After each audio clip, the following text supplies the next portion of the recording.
businesses.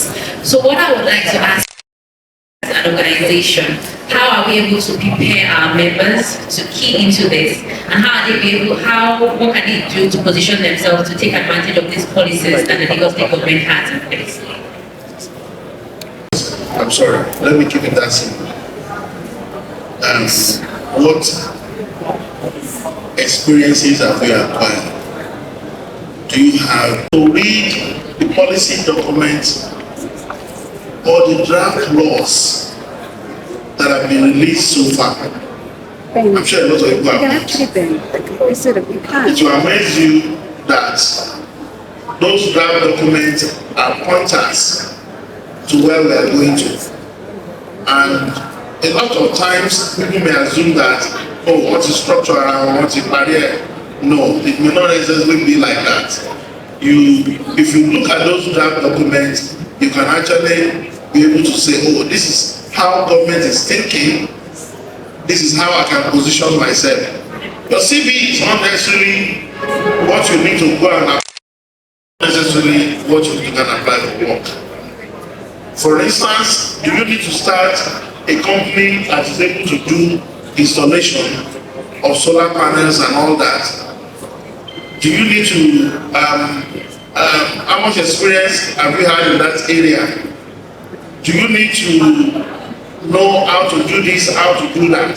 So that when they call for these opportunities, you can present yourself as a go-to person. Now, thirdly, maybe 1 and 2 you are weak in it.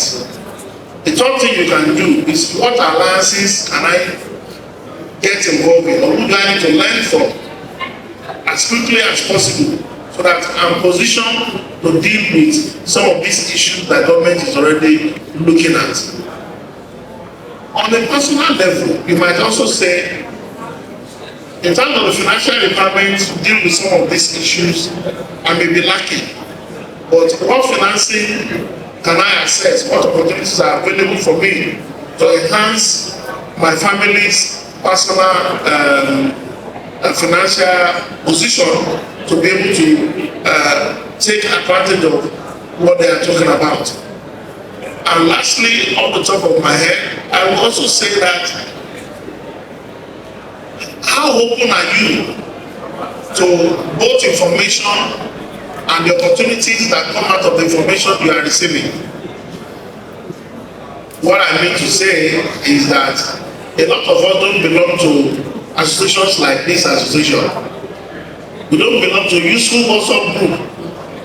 The only WhatsApp group we belong to are old student association, where the only thing they spread there is all the social media news that are available.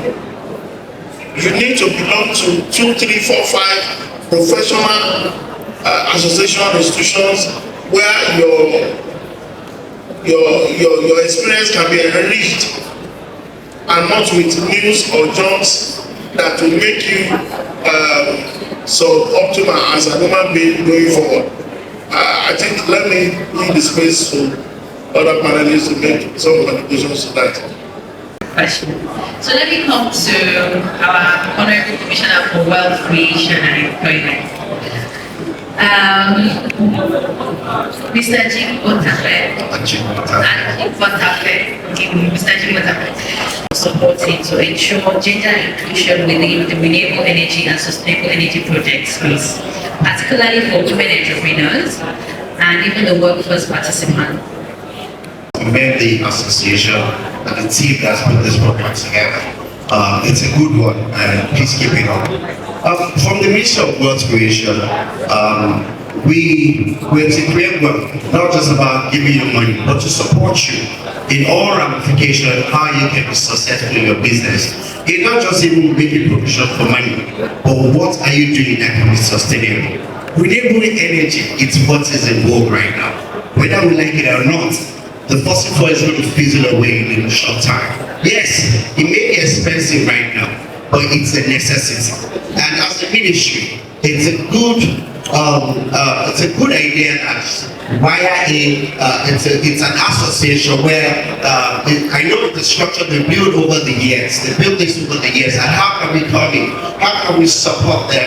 as a ministry. It's not just going to be embedded on us anymore, but we're going to work with LSCTF, which is an agency under my ministry, Lagos State Employment Trust Fund. We'll see, once you come together as an association, we'll see how we can support you in terms of funding. And whatever you need in your line of business, it goes beyond the limits we have in LSCTF. We'll work with the commercial banks to see how they can support you. And it's not just about giving you funds, but how it can be a single digit. Because when you look at women are people that you can trust with funds. They will surely pay back. You know, they're always willing to grow. So if we can educate them more and put the policies on ground that can guide them, I'm sure that we can do it all together. And as a ministry, I can give you my word that whatever that is required of us to support you, we'll give you all the support to be successful in your business.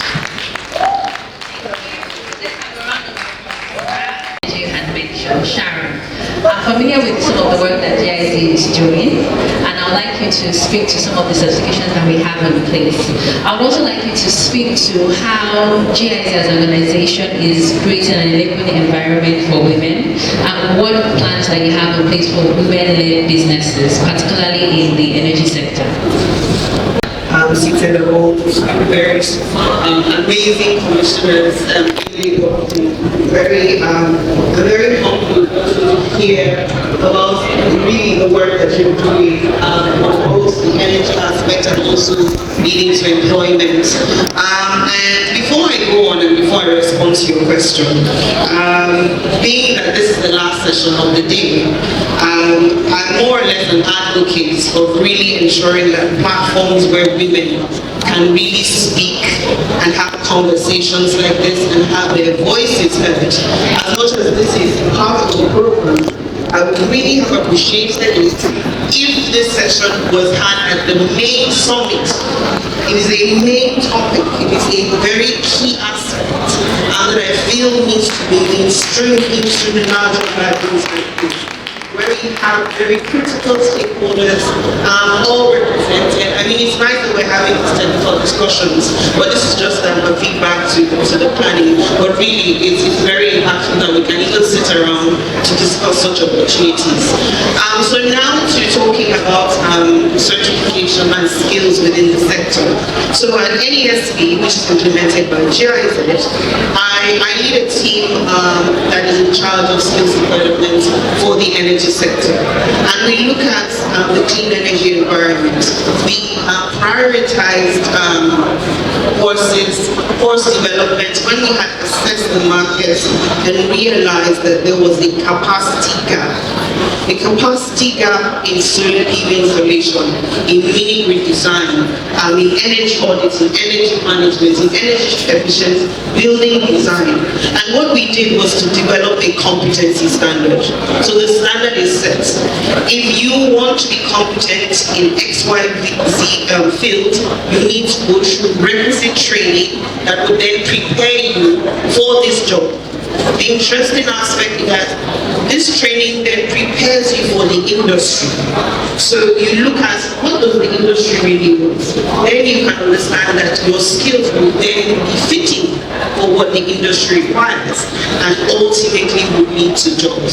So that is what we have done at NESB, and I can tell you today we have trained over 3,500 beneficiaries over the span of 8 years, and all of them have been certified. But I just want to also mention this success story, but the numbers are still small, but we have so much to share and so much to be thankful for, that even when we started with very few women in class, women who were reluctant to climb up the ladder, who were install solar panels, today we have a class full of women taking these courses, getting into the market, setting up renewable energy companies, and they are actually hiring people. So yes, it can be done. Yes, women can bridge this gap, and women are at the center of this.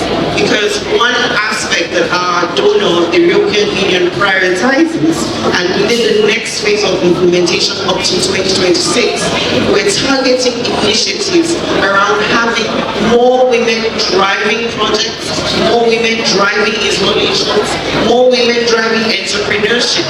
And so we're not looking at just a core technology technical skills, but we're also concerned about those soft skills, leadership, networking, dialogue, really presenting, like the Honorable Commissioner has said, the opportunities around you exist, the problems around you exist, and the solutions to what you seek, that next big buck, is in the problems around you. We have the energy poverty. We're really fighting to ensure that our energy needs are met. And I can guarantee you that there's so much potential within the sector for young professionals who are not, particularly women. So most recently, with the Women in Renewable Energy Association under the umbrella of the Renewable Energy and Energy Efficiency Alliance, AESE, then launched a mentorship scheme. So that mentorship scheme is a part of one of those very important models and critical vehicles to ensure that women get to engage with other women who have run the race. To really hand that baton. What are those secrets? What are those ways of really positioning yourself or preparing yourself? And I can gladly say that Madam Honorable, the Permanent Secretary of Energy, Madam Boshebe, is a mentor. Such women wouldn't want to hear from her.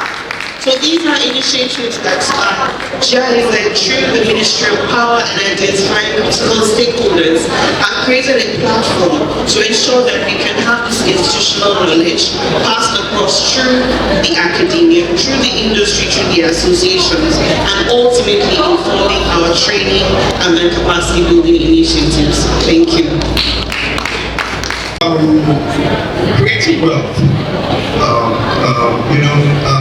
Yeah, we have people that want a white collar job, and we have people even after school. They want to be independent. They want to do their own thing. So nobody's discouraged. From our ministry, everybody's welcome, whether you're educated or not, whether you have a CV or not. Yes, I'm sure my colleague made mention about, maybe he has a standard of people they need to help out and all that. You don't have the CV, you don't have this and all that. But means of motivation is encompassing. We're ready to work in every sector, and who are our talent needs?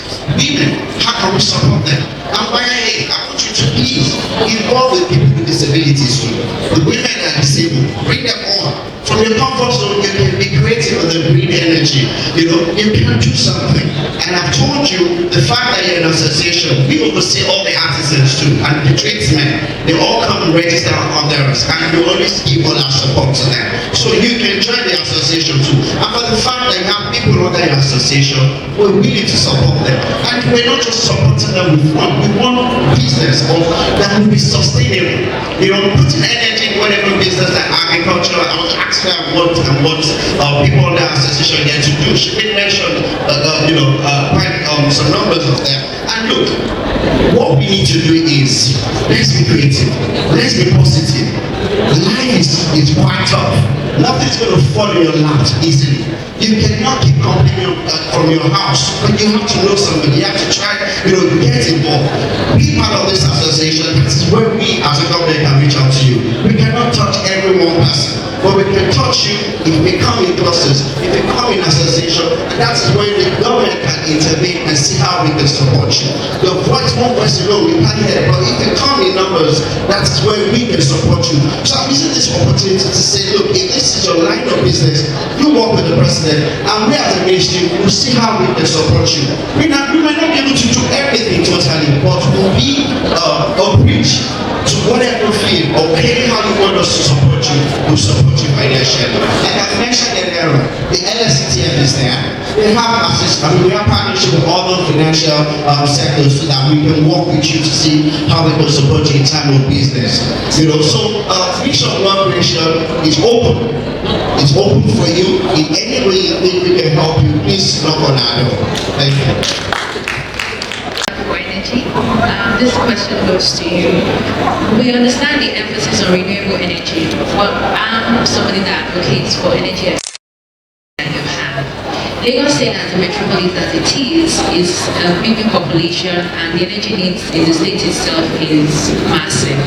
What strategies do you have in place, or what projects are you having in place that you see that will help let us even manage what we have first, even as we work on adding to it through renewables? I mentioned to you that we are actually focusing on training women to participate in the revenue cycle activities. That simply means that women installers of meter, women's collection agent, women's accountant, women receivable managers on the street, women supervising disconnection and reconnections and new services should take position as a matter of course in our distribution field activities. So what I'm saying is that we are not just making it a theoretical conversation. We're saying what are the practical things we need to do, and that is ensuring that we engage women to be hands-on in the various activities that are available downstream within the sector as it's transforming. Now,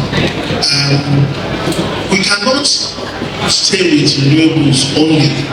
Yes, I agree, but at the same time, I want to bring to your attention that every mother here has a mandate to creatively manage the household budget given the rising cost of energy. And the cheapest way to make every woman relevant right now to their husband is whatever savings they can organize or ensure is effected in family expenditures. And I will not lie to you, the cost of energy, I won't be surprised if there are social issues or crises on account of rising cost of energy. So we need to be able to teach our women how to deal with the transformation, how to manage various energy mix. Some people just need to buy a 5 kVA inverter that will take care of their stable requirement, and they get on the grid for items that require higher startup current, and that can save them 200,000-300,000 naira in family budget per month. If there is church now that will give you a 5 kVA for I think about 50,000 or 100,000 per month over 5 years or so. So women need to get involved with understanding the changing times that are on us, and then ensure that they are not only engaged to make money but also to enhance the response from their own personal family units. I don't know if I've done justice to your question. Yes, sir, you have. Thank you. Thank you very much. Can we please appreciate you? Now, Sharon, I would like you to speak to innovation within the work that you're doing at GIC and how underrepresented groups can also benefit from it. One of which I would say are women and maybe children as well. Thank you for the question. So speaking particularly regarding innovation, how can we pretty much improve, have better ways of doing things?